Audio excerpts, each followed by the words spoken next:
Saya percaya saudara telah diberkati lewat pujian penyembahan yang baru saja kita lalui. Dan saya percaya, saya yakin bahwa Allah disenangkan oleh karena kita meluangkan waktu kita untuk memuliakan, menyembah Tuhan, bersekutu dengan Dia. Saat ini kita persiapkan hati kita untuk menerima berkat firman Tuhan. Saya yakin saudara sudah siap. Dan sekali lagi topik untuk gereja kita untuk bulan ini adalah mengenai membangun hubungan yang erat dengan Tuhan. Dan judul khotbah saya hari ini adalah bergaul erat dengan Allah. Saudara dan saya pasti punya satu kerinduan untuk lebih mengetahui, mengenal kehendak Allah dalam kehidupan kita. Apa yang Tuhan ingin kita lakukan, keputusan-keputusan apa yang perlu kita lakukan. Secara khusus apabila kita sudah berada dalam keadaan yang mungkin tidak banyak pilihan, dan kita juga tidak mengerti apa yang harus kita lakukan karena situasi keadaan yang ada. Saya percaya orang-orang yang bergaul dekat dengan Tuhan, yang erat dengan Tuhan, akan bisa menerima akan suara daripada Tuhan, bisikan daripada Tuhan, pewahyuan daripada Tuhan, hikmat daripada Tuhan, untuk mengerti, untuk mengetahui kehendak Allah untuk langkah-langkah selanjutnya. Dan apakah saudara ingin juga mengenal isi hati Tuhan, apa yang Tuhan kehendaki dalam hidup saudara? Dan apabila jawabannya saudara adalah iya, saudara ingin lebih mengenal kehendak Tuhan, ingin lebih mengenal isi hati Tuhan, maka Anda harus bergaul erat dengan Allah. Kabar baiknya adalah bahwa Allah itu selalu ingin bergaul erat dengan saudara. Hal ini kita ketahui oleh karena Tuhanlah yang mengambil inisiatif untuk menciptakan manusia sehingga dia bisa berhubungan dengan manusia, sehingga dia bisa bergaul erat dengan manusia. Dengan menempatkan manusia ciptaannya di Taman Eden, yaitu Adam dan Hawa, dan Tuhan tinggal bersama-sama dengan mereka, menunjukkan bahwa Tuhan itu mau bergaul erat dengan manusia. Tuhan ingin berkomunikasi dengan manusia, Tuhan ingin spend time dengan manusia, Tuhan ingin bertukar pikiran dengan manusia, ingin fellowship dengan manusia. Dia ingin bergaul erat dengan manusia. Bahkan ketika manusia jatuh dalam dosa sekalipun, Tuhanlah yang mengambil inisiatif untuk datang dan mencari Adam dan Hawa. Saudara bisa baca kisah itu di dalam kitab Kejadian pasal ketiga. Ketika Allah Bapa mengutus Yesus Kristus, anaknya yang tunggal, ke dalam dunia, tinggal melayani dan bahkan mati di atas kayu salib untuk menebus dosa manusia. Tujuan utamanya, yang paling utama adalah untuk memulihkan hubungan antara manusia dengan Allah. Dosa manusia disucikan, manusia diangkat, diberikan kuasa menjadi anak-anak Allah, supaya punya hubungan dengan Bapa di surga.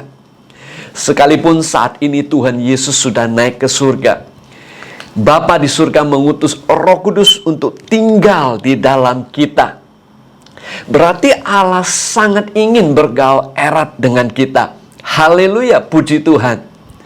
Oleh karena itu, apabila Anda ingin bergaul erat dengan Allah, maka sesungguhnya hal itu adalah sesuatu yang juga merupakan keinginan Allah bagi saudara dan saya.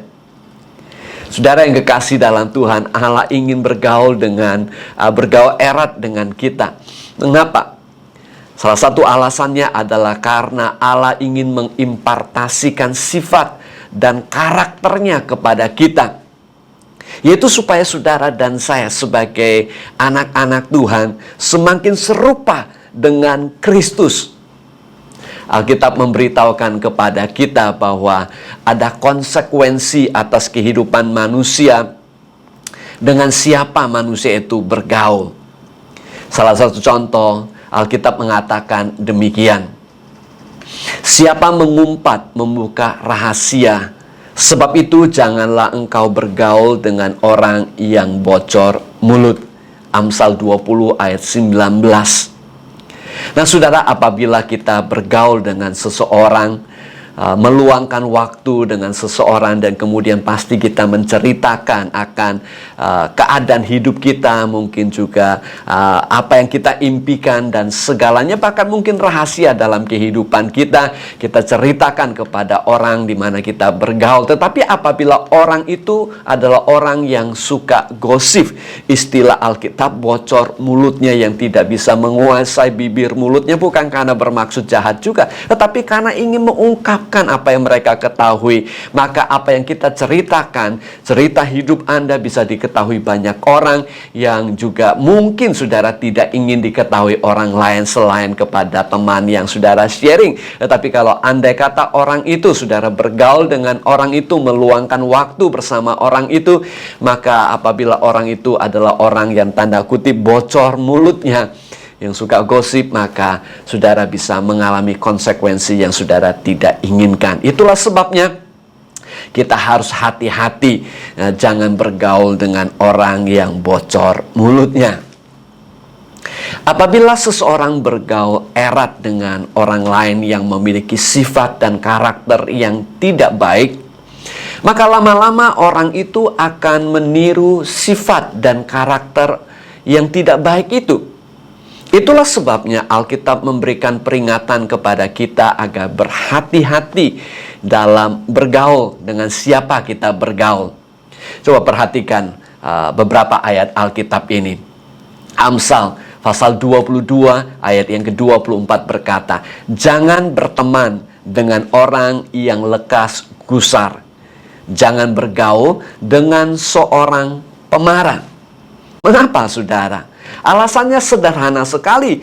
Apabila saudara terbiasa bergaul dengan orang yang suka marah, yang gampang gusar, maka saudara akan terbiasa dengan sifat dan karakter itu, dan kemudian secara tidak sadar menganggap itu sebagai sesuatu yang normal, dan sebagai akibatnya secara mungkin tidak sadar Anda mengadopsi sifat dan karakter demikian. Kemudian Anda mungkin akan meniru sifat suka marah itu. Itu sebabnya Alkitab mengatakan jangan bergaul dengan orang yang suka marah. Rasul Paulus berkata demikian di dalam 1 Korintus pasal yang ke-5. "Dalam suratku telah kutuliskan kepadamu supaya kamu jangan bergaul dengan orang-orang cabul." Kemudian saudara, ada ayat firman Tuhan juga berkata demikian, "Tetapi yang kutuliskan kepada kamu ialah supaya jangan kamu bergaul dengan orang yang sekalipun menyebut dirinya saudara adalah orang cabul, kikir, penyembah berhala, pemfitnah, pemabuk, penipu. Dengan orang yang demikian janganlah kamu sekali-kali makan bersama-sama." Dengan kata lain, Rasul Paulus mengingatkan kepada kita, apabila kita bergaul, meluangkan waktu bersama dengan orang-orang yang sekalipun menyebut dirinya tanda kutip saudara atau orang Kristen, tetapi apabila kehidupan mereka adalah kehidupan, perkataan mereka penuh dengan percabulan, dan mereka adalah orang yang kikir dan segala karakter yang tidak baik, maka apabila kita bergaul erat dengan orang demikian, kita juga bisa dipengaruhi. Alasannya demikian, saudara, dalam 1 Korintus 15 dikatakan, "Janganlah kamu sesat. Pergaulan yang buruk merusakkan kebiasaan yang baik." Jadi saudaraku yang kekasih dalam Tuhan, ada konsekuensinya dengan siapa kita bergaul. Apabila kita bergaul dengan orang yang gampang marah, kita mungkin akan menjadi orang yang gampang marah juga. Apabila kita bergaul dengan orang yang bocor mulutnya, banyak rahasia dalam hidup kita, banyak hal dalam hidup kita akan diketahui banyak orang yang tidak perlu tahu. Apabila kita bergaul dengan orang yang hidupnya tidak benar di hadapan Tuhan, dan kita meluangkan waktu yang banyak dengan mereka, maka kita juga akan terpengaruhi. Alkitab berkata, pergaulan yang buruk merusakkan kebiasaan yang baik. Agar kita tidak menganggap sifat dan karakter yang demikian sebagai sesuatu yang normal dan terbiasa hal itu, dan akhirnya melakukan hal yang sama. Itu sebabnya Alkitab berkata, jangan sesat, jangan mau dibodohi, jangan mau di-scam, jangan mau tertipu, berpikir, oh nggak apa-apa, sudah terbiasa dengan percabulan, sudah terbiasa dengan perzinahan, sudah terbiasa dengan kekotoran, dengan penipuan dan segalanya. Dan kadang mungkin kalau kita meluangkan waktu terlalu banyak menonton film-film yang demikian juga, mungkin kita akan terpengaruhi juga. Itu sebabnya istilah bergaul erat itu adalah kita meluangkan waktu kita bersama dengan orang itu, barang itu, atau perkara itu. Termasuk juga apabila kita menyaksikan hal-hal yang tidak berkenan kepada Tuhan, secara tidak langsung kita mungkin akan tertipu dan kemudian melakukan hal yang tidak berkenan kepada Tuhan juga. Pengalaman orang Israel, mereka bergaul dengan bangsa-bangsa Kanaan, padahal Tuhan sudah melarang mereka untuk tidak bergaul dengan mereka, sehingga menjadi suatu jerat perangkap dalam kehidupan mereka. Firman Tuhan berkata demikian, dan supaya kamu jangan bergaul dengan bangsa-bangsa yang masih tinggal di antaramu itu, serta mengakui nama Allah mereka dan bersumpah demi nama itu dan beribadah atau sujud menyembah kepada mereka. Itu peringatan daripada Tuhan lewat Yosua untuk mereka berada di tanah perjanjian sekalipun masih ada bangsa-bangsa lain, supaya mereka jangan bergaul dengan mereka, supaya mereka tidak tertipu dan kemudian ditarik untuk menyembah berhala-berhala mereka. Sebaliknya, apabila kita bergaul dengan orang yang memiliki sifat dan karakter yang baik, maka akan terjadi pengaruh yang baik dalam kehidupan kita juga. Alkitab berkata demikian, siapa bergaul dengan orang bijak menjadi bijak, tetapi siapa berteman dengan orang bebal menjadi malang. Nah, saudara yang kekasih dalam Tuhan, pribadi yang terbaik untuk membawa pengaruh positif dalam kehidupan kita adalah Allah Sang Pencipta kita, Bapa kita di surga, yang memiliki sifat dan karakter yang bisa diimpartasikan dalam kehidupan kita, di mana hidup kita bisa ditransformasi, pikiran kita bisa diubahkan, dan hal itu bisa terjadi apabila kita bergaul erat dengan Tuhan. Berbicara mengenai bergaul erat dengan Tuhan, artinya kita meluangkan waktu dengan Tuhan. Kita fellowship, kita berkata-kata kepada Tuhan, kita belajar mendengarkan suara Tuhan, bahkan belajar akan kebenaran firman Tuhan, membaca firman Tuhan dalam kehidupan kita. Ketika manusia meluangkan waktu bersama Tuhan, berkomunikasi dengan Tuhan lewat doa dan firman, maka akan terjadi transformasi secara alami, di mana terjadi transformasi sifat dan karakter manusia yang semakin serupa dengan Kristus. Manusia akan terbiasa dengan sifat dan karakter ilahi, dan kemudian meneladani sifat dan karakter itu dalam kehidupan mereka, sehingga hidup mereka menjadi suatu cermin akan sifat dan karakter, di mana kasih karunia dan anugerah Tuhan mengalir dalam kehidupan mereka dan melalui kehidupan mereka. Hal yang kedua, saudara yang kekasih dalam Tuhan, dari firman Tuhan kita pelajari bahwa hubungan dengan Tuhan, pergaulan yang erat dengan Tuhan itu bisa rusak, bisa hancur apabila kita hidup dalam ketidaktaatan. Dari contoh di Alkitab, kita melihat bahwa tidak semua orang bisa berhasil bergaul dengan Allah terus-menerus. Tentu saja bukan karena Tuhan tidak mau bergaul dengan mereka. Tadi kita sudah katakan bahwa Tuhan mau sekali. Rencana Tuhan dari semula memang mau bergaul erat dengan Tuhan. Tetapi ada kalanya manusia menjadi jauh dari Tuhan, bukan karena Tuhan menjauh, tetapi karena manusia telah melakukan hal yang tidak berkenan kepada Tuhan, sehingga membuat mereka menjadi jauh daripada Tuhan, dan hubungan mereka dengan Tuhan menjadi rusak. Manusialah yang melakukan kesalahan atau meninggalkan hubungan dengan Tuhan oleh karena godaan yang kelihatannya lebih baik atau lebih menarik. Contoh yang paling jelas adalah kegagalan Adam dan Hawa. Alkitab menceritakan bahwa setelah Tuhan menciptakan Adam, Tuhan Allah menempatkan dia di Taman Eden untuk mengusahakan dan memelihara taman itu. Kejadian pasal 3 ayat yang ke-6 dan ke-7 berkata demikian. Perempuan itu melihat bahwa buah pohon itu baik untuk dimakan dan sedap kelihatannya. Lagi pula pohon itu menarik hati karena memberi pengertian. Lalu ia mengambil dari buahnya dan dimakannya dan diberikannya juga kepada suaminya yang bersama-sama dengan dia, dan suaminya pun memakannya. Maka terbukalah mata mereka berdua dan mereka tahu bahwa mereka telanjang, lalu mereka menyemat daun pohon ara dan membuat cawat. Akibat godaan iblis, perhatian Hawa terganggu. Buah pohon itu yang dilarang oleh Tuhan sekarang menjadi kelihatannya enak dan sedap untuk dimakan. Terjadi distractions, perhatian mereka terganggu oleh godaan iblis. Hal yang kedua yang menyebabkan manusia jatuh dalam dosa karena mereka mempercayai perkataan iblis dan mempertanyakan, meragukan firman Tuhan, meragukan sifat dan karakter Tuhan. Tuhan berkata bahwa pada hari manusia makan buah itu mereka akan mati. Tetapi yang mereka pikirkan adalah bahwa itu mendatangkan pengertian, memberikan pengetahuan yang lebih luas. Mereka meragukan kebaikan Tuhan.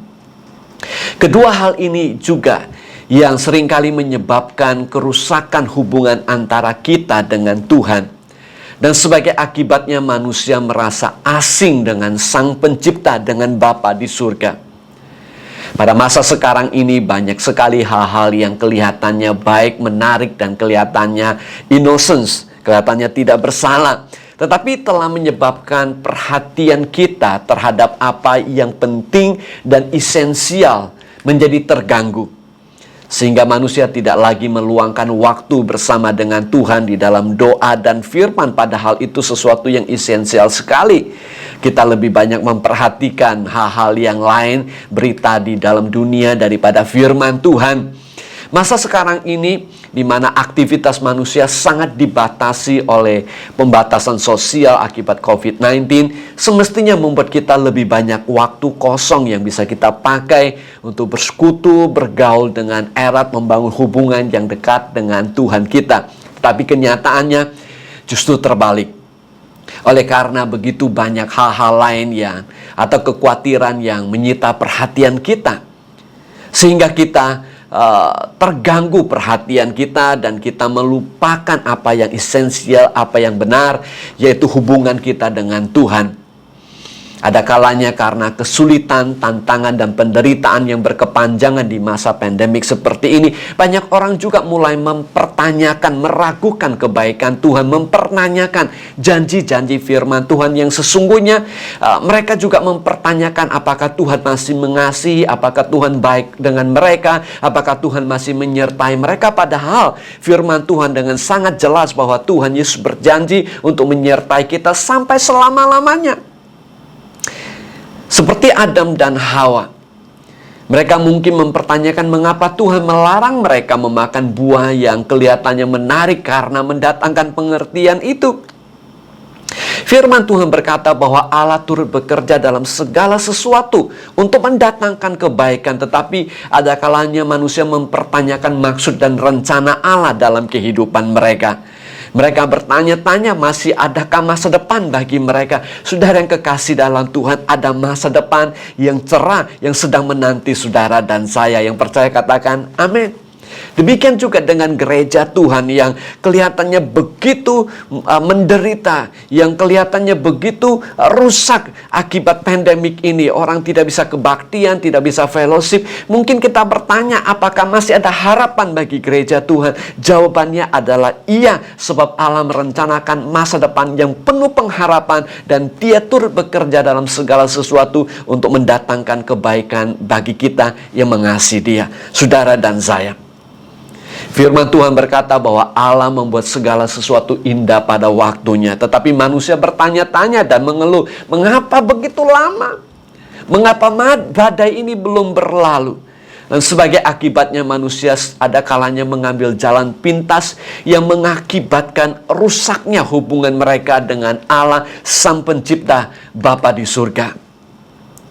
Itu sebabnya saudara yang kekasih dalam Tuhan, sekalipun Allah rindu untuk bersekutu, rindu bergaul erat dengan manusia, tetapi ada kalanya hubungan itu rusak bukan karena Tuhan tidak menghendaki, bukan karena Tuhan meninggalkan manusia, tetapi oleh karena manusia melakukan pelanggaran dan kemudian manusia meragukan firman Tuhan, dan kemudian manusia hilang fokus sehingga mata mereka tidak tertuju kepada Tuhan tetapi kepada hal-hal dunia.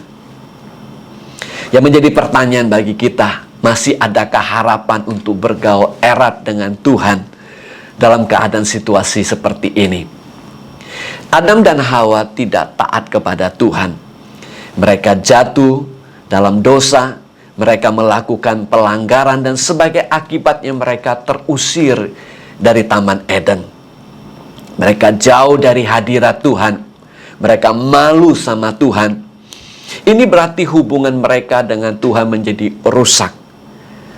Mereka tidak bergaul erat dengan Tuhan lagi. Mereka yang tadinya bergaul erat dengan Tuhan, tetapi sekarang merasa jauh dari hadiratnya. Bukan itu saja. Di pasal berikutnya, Kejadian pasal yang keempat. Nah, saudara ingat, Adam dan Hawa jatuh dalam dosa, terusir dari Taman Eden di Kejadian pasal yang ketiga. Di Kejadian pasal yang keempat mencatat kisah mengenai kedua anak Adam dan Hawa, yaitu kisah Kain membunuh saudaranya sendiri, yaitu Habel. Akibat rusaknya hubungan manusia dengan Sang Pencipta, hubungan dengan sesama juga menjadi rusak. Saudara masih ingat kalau saudara ikutin ibadah minggu yang lalu gabungan live di Zoom, Pastor Robi mengatakan demikian dalam bahasa Inggris, when we have a right relationship with God, then we would have a right relationship with others. Apabila kita punya hubungan yang baik dengan Tuhan, maka kita bisa memiliki hubungan yang baik dengan orang lain. Dan kita melihat juga secara negatifnya benar. Apabila seseorang tidak memiliki hubungan yang baik dengan Tuhan, maka hubungan dengan orang lain juga akan bisa rusak. Hubungan antara Adam dan Hawa dengan Sang Pencipta menjadi rusak sebagai akibatnya. Kedua anaknya mengalami kerusakan juga. Anaknya membunuh saudaranya sendiri. Meskipun secara manusia kelihatannya hubungan antara manusia dan Sang Pencipta Tuhan kita sesuatu yang tidak mungkin lagi, oleh karena dosa dan pelanggaran yang dilakukan oleh manusia dan semakin rusaknya manusia di dunia ini. Sekalipun tidak tercatat bagaimana manusia bergaul lagi dengan Tuhan setelah kisah Habel yang membawakan persembahan kepada Tuhan yang berakhir dengan pembunuhan yang dilakukan oleh Kain. Tetapi di generasi yang ke-6 terjadi sesuatu yang luar biasa. Hal ini tercatat dalam Kejadian pasal yang ke-5 ayat 22 mengatakan demikian. Henok hidup bergaul dengan Allah selama 300 tahun. Kemudian di ayat yang ke-24 menyimpulkan kisah hidup Henok. Dan Henok hidup bergaul dengan Allah. Lalu ia tidak ada lagi sebab ia diangkat oleh Allah. Meskipun di bagian ini tidak memberitahukan kepada kita apa yang dilakukan oleh Henok sehingga dia bisa bergaul erat dengan Tuhan, namun kita menyadari bahwa bergaul dengan erat dengan Tuhan adalah sesuatu yang memungkinkan bagi manusia, memungkinkan bagi saudara dan saya. Henok diangkat oleh Tuhan tidak berarti bahwa dia telah mencapai tingkat kerohanian yang tinggi atau dia memiliki rahasia-rahasia tertentu sehingga dia mendapat hak itu. Bukan demikian, saudara. Tetapi kisah ini memberitahukan kepada kita, Tuhan ingin menunjukkan kepada manusia, menunjukkan kepada kita betapa dia senang bergaul dengan manusia. Dan apabila manusia senang bergaul dengan dia, seperti Henok yang bergaul erat dengan Tuhan, diangkat oleh Tuhan. Oleh karena itu, apapun dan dimanapun posisi hubungan Anda dengan Tuhan saat ini, masih ada harapan bagi Anda bergaul erat dengan Sang Pencipta Bapa kita di surga. Khususnya bagi kita yang telah diberi kuasa menjadi anak-anak Allah oleh karena iman kita di dalam Kristus Yesus. Itu sebabnya saudara yang kekasih dalam Tuhan, apapun situasi keadaan Anda, mungkin Anda telah gagal, mungkin Anda telah jatuh dalam dosa, Anda telah melakukan kesalahan yang membuat hubungan Anda dengan rusak, Anda menjadi takut sama Tuhan, Anda menjadi malu sama Tuhan, saudara bisa kembali lagi kepada Tuhan. Karena hubungan dengan Tuhan, pergaulan erat dengan Tuhan, itu merupakan kerinduan daripada Allah sendiri. Tuhan ingin bergaul erat dengan Anda. Itulah sebabnya Dia mengutus Yesus ke dalam dunia untuk menunjukkan jalan kepada kita. Tuhan Yesus yang rela untuk menderita bahkan mati di atas kayu salib untuk menebus saudara dan saya dari dosa yang telah memisahkan kita dari Tuhan. Melalui pergaulan yang erat dengan manusia, Tuhan mau mengimpartasikan kuasa, karakter, sifatnya, sehingga kita semakin serupa dengan Kristus, sehingga kita memiliki kuasa yang kita butuhkan untuk mengalami kemenangan dalam hidup ini dan menjadi saksi Tuhan yang efektif di muka bumi ini. Hubungan manusia dengan Allah telah dirusak oleh karena ketidaktaatan manusia. Manusia yang perhatiannya terganggu oleh godaan iblis dan manusia yang meragukan kebaikan dan hikmat Tuhan. Sebagai akibatnya mereka terusir dari Taman Eden dan hidup jauh dari hadirat Tuhan. Demikian juga dengan kita, hubungan kita yang sudah dipulihkan melalui Kristus juga ada kalanya juga bisa rusak oleh karena dosa. Oleh karena manusia melakukan hal-hal yang tidak berkenan kepada Tuhan. Namun demikian saudara, masih ada harapan hubungan kita diperbaharui. Kita masih bisa tetap dekat dengan Allah kita. Kisah Henokh yang bergaul erat dengan Tuhan mengingatkan kita bahwa selalu terbuka kesempatan bagi manusia untuk kembali kepada Allah dan membangun hubungan dengan Bapa di surga dan bergaul erat dengan Dia. Sehingga kita mengerti maksud Tuhan, mengerti kehendak Tuhan, mengerti isi hati Tuhan, dan kita bisa mengambil keputusan demi keputusan dalam hidup ini sehingga kita bisa mengalami kemenangan dan keberhasilan dalam hidup kita. Kita bisa bergaul erat dengan Tuhan yang mengasihi kita dan selalu rindu untuk bergaul dengan kita. Itulah sebabnya sangatlah penting bagi kita untuk mengaku dosa-dosa kita dan bertobat dari dosa-dosa kita di hadapan Tuhan. Alkitab berkata demikian. Jika kita mengaku dosa kita, maka Ia adalah setia dan adil, sehingga Ia akan mengampuni segala dosa kita dan menyucikan kita dari segala kejahatan. Kiranya Tuhan Yesus memberkati dan Roh Kudus menolong kita agar hubungan kita dengan Bapa di surga semakin dekat dan senantiasa bergaul erat dengan Tuhan yang sangat mengasihi saudara. Saya berdoa saudara bangkit kembali, hubungan Anda dipulihkan dengan Tuhan kembali.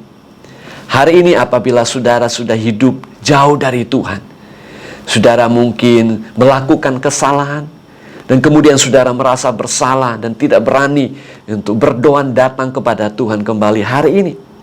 Buka hati Anda, minta pengampunan daripada Tuhan, maka hubungan Anda akan dipulihkan dengan Tuhan, dosa Anda diampuni, maka Anda bisa kembali membangun untuk bergaul erat dengan Tuhan. Dan itu menjadi kunci bagi saudara untuk mengerti kehendak Tuhan, mengambil keputusan yang sesuai kehendak Tuhan, dan mengalami kemenangan demi kemenangan apapun tantangan dalam hidup ini. Tuhan Yesus memberkati saudara.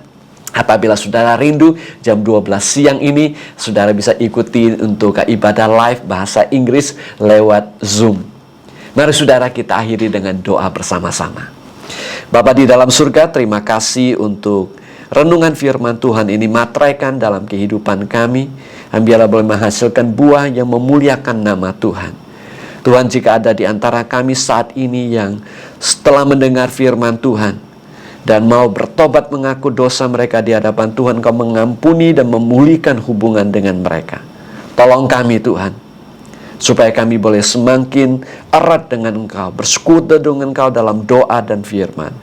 Berkati umat-Mu, lindungi, jauhkan mereka dari segala yang jahat. Gagalkan niat jahat manusia, gagalkan rencana iblis. Tegakkan kerajaan-Mu, jadi kehendak Tuhan yang sempurna dalam hidup umat-Mu.